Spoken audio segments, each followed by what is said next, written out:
اب اس کے سر پہ کوئی چیز مارتا تھا تو اسے سکون ہوتا تھا، مچھر تھوڑی دیر کے لیے اس کا دماغ چھوڑتا تھا۔ او بھائی، یہ اس دھرتی پہ اللہ نے لوگوں کو نظارے دکھائے اور ہمیں سمجھانے کے لیے دکھائے، ہمیں تفکر کی، غور کی دعوت دی کہ دیکھ لینا، اپنے عمل کو پرکھنا۔ تمہارے عمل حضرت موسیٰ کے فرما برداروں جیسے ہیں، جناب ابراہیم کے فرما برداروں جیسے ہیں، یا بن کے بیٹھ گئے ہو؟ اب دربار کا ادب یہ ہے، بے بسی کا یہ حال ہے کہ جوتے لٹکتے ہیں دربار میں، جو آتا ہے جوتا کھینچتا ہے، اور ادب یہ ہے کہ 10 جوتے نمرود کے سر پہ مارو، اور 400 سال جوتے لگتے رہے۔ روتا تھا، جو آدمی آتا تھا منتیں کرتا تھا، کہتا تھا کہیں سے کوئی دوائی مل جائے گی۔ پاگلوں جیسی زندگی گزاری، پاگلوں جیسی سخت۔ وہ تو حساب، وقوع قیامت تو حساب ہوگا ہی۔ یہاں لوگ پاگل ہو کے مرتے ہیں، معاذ اللہ، نفسیاتی مریض ہو کے مرتے ہیں۔ یہاں آخری وقت اتنا سخت آتا ہے کہ دنیا موت کی دعائیں مانگتی ہے۔ میرے بھائی، جب انسان ظلم کرتا ہے تو بھول جاتا ہے کہ شاید مجھے پوچھے گا کوئی نہیں۔ جب وہ زیادتی کرتا ہے تو بھول جاتا ہے۔ جب وہ کسی کا حق کھاتا ہے تو وہ کہتا ہے شاید اس کا تو وارث ہی کوئی نہیں جس کو میں لوٹ رہا ہوں۔ لیکن جب اللہ کی پکڑ آتی ہے، حجاج بن یوسف ظالم تھا، اس نے اچھے کام بھی کیے تھے۔ قرآن پاک پر زیر زبر آراب حجاج بن یوسف نے لگوایا۔ محمد بن قاسم کو ہندوستان سندھ کے علاقے فتح کرنے بھی حجاج بن یوسف نے بھیجا تھا۔ ساری خوبیاں اپنی جگہ پر، ظالم بہت بڑا تھا۔ کسی آدمی نے اس کے سامنے کونے کی طرف منہ کر کے ساتھ والے سے بات کرنی تو کہنے لگا میرے خلاف کیا، اس کو لے جاؤ، 2 ٹکڑے کر کے واپس لے آؤ۔ توتی بولتا ہے نا، اقتدار، جب کسی کے ہاتھ اقتدار ہوتا ہے نا، وہ چاہے ایک گھر کا ہی کیوں نہ ہو، وہ 10 بندے فیکٹری میں کام کرتے اور جو ان کا مالک ہوتا ہے وہ کہتا میں مالک ہوں، مجھے مانو۔ جب تو صاحب اقتدار ہوتا ہے نا، جب تو سسر بن کے بیٹھتا ہے اور کسی غریب گھر کی بہو آتی ہے 2-4 تو کہتا میرا اقتدار ہونا چاہیے۔ جب میں کھانسنے لگوں تو ہر آدمی کے ہاتھ میں ٹشو پیپر ہونا چاہیے۔ جب میں بولنے لگوں تو بندھے ہوئے ہاتھوں سے ہر آدمی جی کرتا ہوا کھڑا ہونا چاہیے۔ جس آدمی کا، اور یہ کام بہو بھی کرتی ہے کئی دفعہ، وہ بھی کہتی ہے کہ تمہیں پتہ نہیں میں کتنا لمبا چوڑا جہیز لے کے آئی ہوں۔ جب میں سونے کے لیے اپنے بیڈ روم میں جاؤں تو خبردار بوڑھے بابے کو اجازت نہیں کہ وہ کھانسے۔ اماں کو چاہیے کہ اگر اس کو بڑی سخت پیاس بھی لگی ہے تو میرے سوتے باورچی خانے میں برتن نہ کھٹکھٹائے۔ جو جہاں بھی جس اسٹیج پہ بھی بیٹھتا ہے وہ کہتا ہے کوئی نہیں مجھے پوچھنے والا، میں مطلق العنان ہوں۔ جوان بوڑھوں کا مذاق اڑاتے ہیں، سمجھتے ہیں شاید کبھی بوڑھے نہیں ہونے، مذاق اڑاتے ہیں۔ تندرست لوگ بیماروں کا مذاق اڑاتے ہیں، شاید کبھی بیمار نہیں ہونا۔ حجاج بن یوسف ظالم تھا، ظلم کرتا تھا، زیادتی کرتا تھا۔ حضرت سعید بن جبیر ایک تابعی بزرگ تھے، اتنے بڑے بزرگ تھے کہ ساری رات نماز پڑھتے تھے، سارا سال روزہ رکھتے تھے۔ ایک دن انہوں نے منبر پہ بیٹھ کے کہا کہ حجاج ظلم سے باز آ جائے ورنہ اللہ کی لاٹھی بڑی بے آواز ہے۔ اللہ کی لاٹھی، اس کا کیا مطلب ہوتا ہے؟ اس کا مطلب ہے جب رب کی لاٹھی چلتی ہے تو اس کی آواز، اس کا پہلے کوئی پیغام، وہ پہلے اعلان نہیں کرتا کہ تگڑے ہو جاؤ لاٹھی چلنے لگی ہے۔ لاٹھی چلتی ہے پر اس کی آواز، سمجھ آ رہی ہے میری بات کی؟ جمعۃ الوداع کے لیے تشریف لانے والے احباب خاص غور فرمائیے گا۔ حجاج بن یوسف کو پتا چلا کہ حضرت سعید بن جبیر نے میرے خلاف بات کی، بلا لیا، کہنے لگا تو نے میرے خلاف بات کی ہے؟ فرمانے لگے کی ہے۔ کہنے لگا تجھے پتا ہے میں قتل کر دوں گا؟ آپ فرمانے لگے نہ تو زندگی کا مالک ہے نہ موت کا مالک ہے، تو کیسے قتل کر؟ کہنے لگا تجھے پتا ہے میرا؟ فرمایا میں نے تجھے نہیں، میں نے تو کئی شداد، کئی حماد، کئی قارون، کئی فرعون، کئی نمرود دیکھے، کئیوں کی داستانیں سنی، تو کون ہے؟ تو چھوٹا سا ہے۔ ایک جملہ ہے ملا جلال الدین رومی کا، بڑے درویش تھے، ایک بات کہہ گئے، کہنے لگے نمرود جتنے پیسے نہیں، فرعون جتنی حکومت نہیں، قارون جتنی دولت نہیں، ورنہ فرمانے لگے میرے زمانے میں بھی کئی لوگوں کا خدا بننے کو دل کرتا ہے، کئی لوگوں کا دل کرتا ہے، لیکن نمرود جتنے پیسے، فرعون جتنی طاقت اور قارون جتنی دولت نہیں، ورنہ ہو سکتا ہے لوگ دعویٰ کر جائیں معاذ اللہ ثم معاذ اللہ۔ یہ آج سے کئی 100 سال پہلے وہ کہہ رہے ہیں، آج تو حالات بڑے ابتر ہیں، اس کی نسبت خطرناک۔ فرمانے لگے حضرت سعید بن جبیر تو زندگی موت کا مالک نہیں۔ کہنے لگا پکڑو، قتل کرو اسے، لے جاؤ۔ جب پکڑ کر کھینچ کر لے جا رہے تھے نا تو حضرت سعید بن جبیر مسکرانے لگے۔ اب ظالم کے سامنے مسکرائے تو اس کو بڑا غصہ آیا، یہ میرا مذاق اڑاتا ہے؟ بلا لیا، ادھر آؤ، کیوں مسکرا رہے ہو، کیا ہوا؟ تو حضرت سعید بن جبیر کہنے لگے میں مسکرا رہا ہوں تیری بیوقوفی پر اور اپنے اللہ کی دی ہوئی ڈھیل پر۔ میں مسکرا رہا ہوں کہ یا اللہ کیا بات ہے، کیا تیرا شان ہے، کیسے لوگوں کو ڈھیل دی ہوئی ہے۔ میں مسکرا رہا ہوں تیری بیوقوفی پر کہ تو سمجھتا ہے شاید مجھے پوچھنے والا کوئی نہیں۔ کہنے لگا اس کو باہر نہ لے جاؤ، میرے سامنے قتل کرو۔ ٹھیک ہے جی، قتل کرنے لگے تو حضرت سعید بن جبیر نے منہ کعبے کی جانب کر لیا، انی وجہت وجہی للذی فطر السماوات والارض حنیفا وما انا من المشرکین۔ جب آپ نے یہ آیتیں پڑھی نا کہ میں نے منہ کر لیا ہے اپنے رب کی جانب، کرو مجھے قتل، کہنے لگا نہیں نہیں، اس کا منہ پھیرو، کعبے کی طرف ہو کے قتل نہ ہو، ہے ظالم پر پاگل ہو گیا ہے۔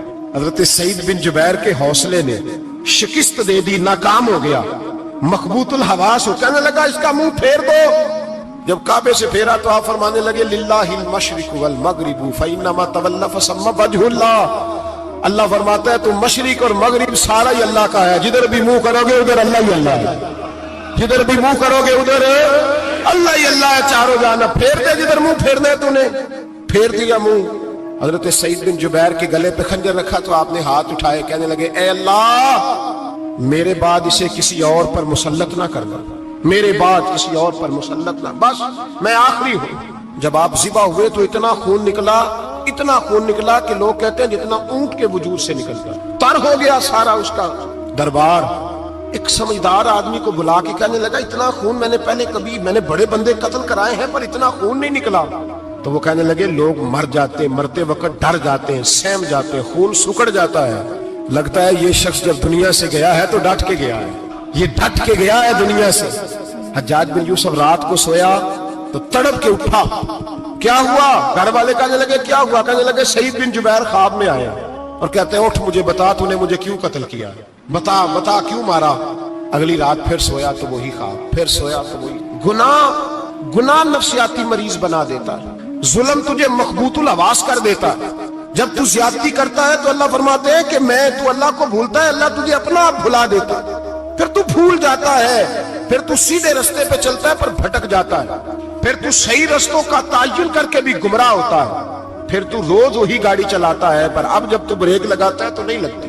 جب گناہوں کے ساتھ تو مخبوط الحواس ہوتا ہے تو روز وہ کاروبار کرتا ہے، لیکن جب تیرے گناہ تجھے گھیر لیتے ہیں پھر اسی کاروبار میں تو نقصان اٹھاتا ہے۔ حجاج بن یوسف تڑپتا ہے، روتا ہے، یہاں تک کہ بیمار ہو گیا، پیٹ میں درد ہوتی ہے، پتہ نہیں کیا ہوا، تکلیف ہوتی ہے، پتہ نہیں، سارے حکیم طبیب ڈاکٹر کوئی نہ سمجھ سکا کہ بیماری کیا ہے۔ جو بیماریاں خدائی ہوتی ہیں ان کا لوگوں کو پتا، جو آزمائشیں رب کی جانب سے ہوتی ہیں وہ ڈاکٹروں کے ہتھے نہیں چلتی، جو تکلیفیں اللہ دیتا ہے ان کا حکیم طبیب علاج نہیں کر پاتے، مشکل، اور شفا اسی وقت ہوتی ہے جب اللہ دینا چاہے، اور جب رب ہی دینا نہ چاہے تو بڑے بڑے ڈاکٹر کہتے ہیں کہ ہمارے بس کی بات نہیں رہی۔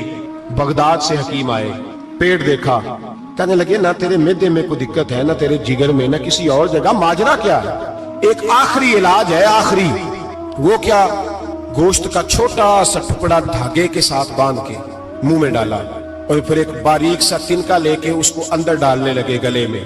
وہ گوشت کا ٹکڑا جب حلق کے اندر اتر گیا، اس حکیم نے واپس کھینچا تو کیسے ایسی بدبو آئی جیسی کبھی سونگی نہ تھی، جانور کیڑے مکوڑے لگے ہوئے باہر نکلے، اور جب دیکھا تو جتنے محل میں لوگ بیٹھے تھے چلاتے ہوئے نکل گئے کہ یہ کیا مصیبتیں ہیں۔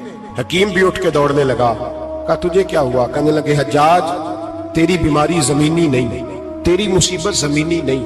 کہا میری مرض تک تم کیوں نہیں پہنچ پا رہے؟ تو کہنے لگے لگتا ہے تو بد دعا کا مریض ہے، لگتا ہے تو ظلم کا مریض ہے، تو جبر کا مریض ہے۔ تڑپتا رہا، سسکتا رہا۔ ایک وقت وہ بھی آیا کہ گھر والوں نے کمرے میں بند کر کے تالا لگا دیا، دیوار سے ٹکرے مارتا۔ او بھائی، جو گناہوں کے بیمار ہوتے ہیں انہیں شفا نہیں ہوتی، جو ظلم جبر بربریت کے بیمار ہوتے ہیں انہیں سکون قلبی میسر نہیں آتا۔ دوائیاں ان بیماریوں کی بنی ہوئی ہیں جو بیماریاں زمینی ہیں، جو بیماریاں خوراک کی بد پرہیزی سے ہوتی ہیں، جو گناہوں کی بد پرہیزی سے ہوتی ہیں، ان کی بیماریاں، ان کی شفا توبہ ہے، ان کی شفا رجوع اللہ ہے، ان کی توبہ اللہ سے معافی مانگنے سے شفا ہوتی ہے۔ حجاج جب مرنے لگا تو بلایا، یہ رنگ بھی ذرا ملاحظہ کیجیے گا، دو چار قریبیوں کو بلایا، پتہ ہوتا ہے نا اپنے کرتوتوں کا آدمی کو، پتہ سارا ہے سردار کو کیتی ہے، جب پتہ ہوتا ہے سارا، بلا کے کہنے لگا جب میں مر جاؤں تو مجھے رات کو دفن کرنا۔ کیوں بھائی عورت ہے؟ کہنے لگا نہیں رات کو دفنانا۔ ٹھیک ہے رات کو دفنا دیں گے۔ پھر کہنے لگا جب صبح ہو جائے تو صبح ہونے سے پہلے پہلے میری قبر زمین کے برابر کر دینا، نشان مٹا دینا۔ کا وجہ تو کلمہ پڑھتا ہے، حضور کا حکم ہے کہ قبر کم از کم ایک بالش، ایک گٹ اونچی ہونی چاہیے زمین سے، کم از کم تو تیری قبر مٹا دے وجہ پتہ ہوتا ہے اپنے ظلموں کا.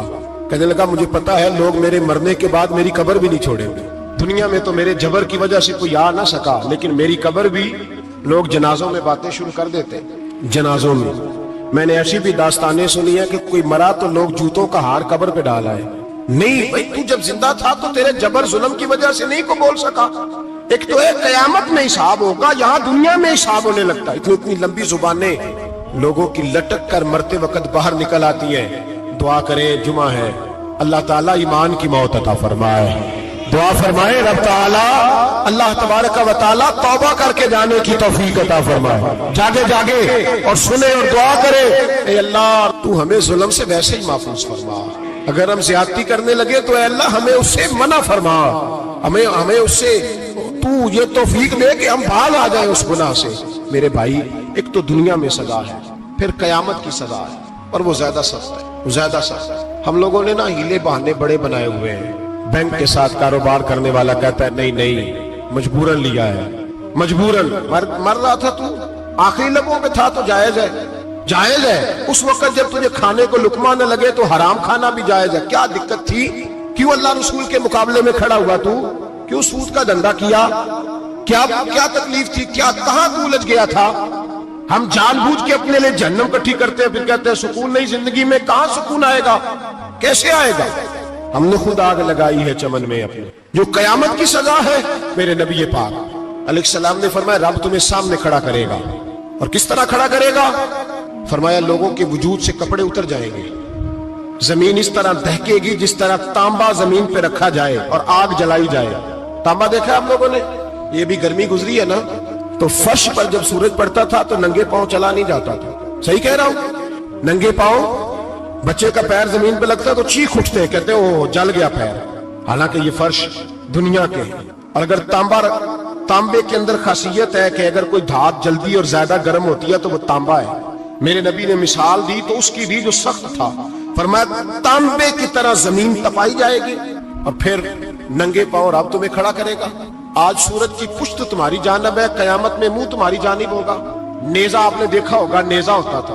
فرمایا یہ جو تم نیزے دیکھتے ہو صرف 1.25 نیزے کے برابر سورج قریب آ جائے گا, اور پھر اللہ تمہیں سامنے کھڑا کر کے تم سے سوال جواب کرے گا. اور حضور نے کہہ دیا ہے تو اب کسی نعت خواں کے کہنے سے بات بدل سکتی, کسی پیر کے کہنے سے جملہ بدل سکتا, کسی خطیب کے کہنے سے فکر نہ کرنا وہ سامنے جنت پڑی ہے, اب بات بدل سکتی.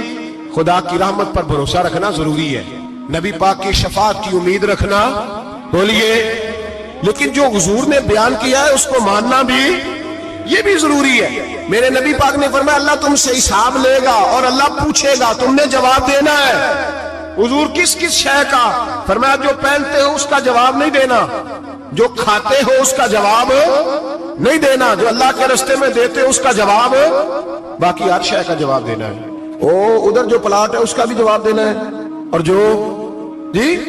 جو بچوں کو پیسے بتائے ان کا بھی جواب دینا ہے, جو چھپائے ہیں ان کا بھی.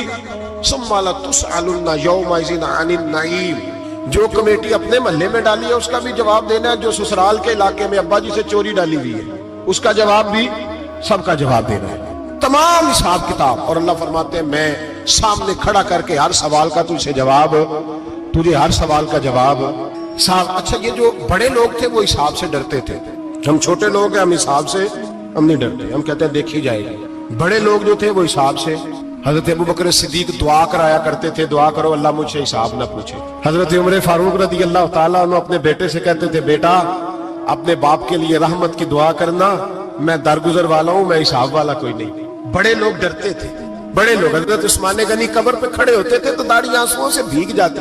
غلام کہتے ہیں حضور 3 دفعہ نبی پاک نے آپ کو جنت کی بشارت دی, 3 دفعہ بشارت دی ہے, تو آپ کیوں اتنا روتے ہیں؟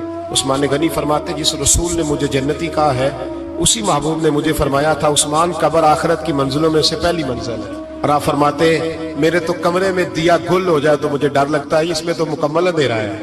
آپ فرماتے کھڑکیاں بند ہو تو دم گھٹنے لگتا ہے, اس کو تو دروازہ ہی کوئی نہیں, روشن دان تک نہیں. بھائی جو بڑے تھے وہ ڈر رہے تھے. مولا علی شیر خدا نماز کا وضو کر کے کانپتے تھے, کانپتے. علی آپ مرحب کے سامنے نہیں کانپے, خیبر کا دروازہ اکھاڑتے نہیں کانپے,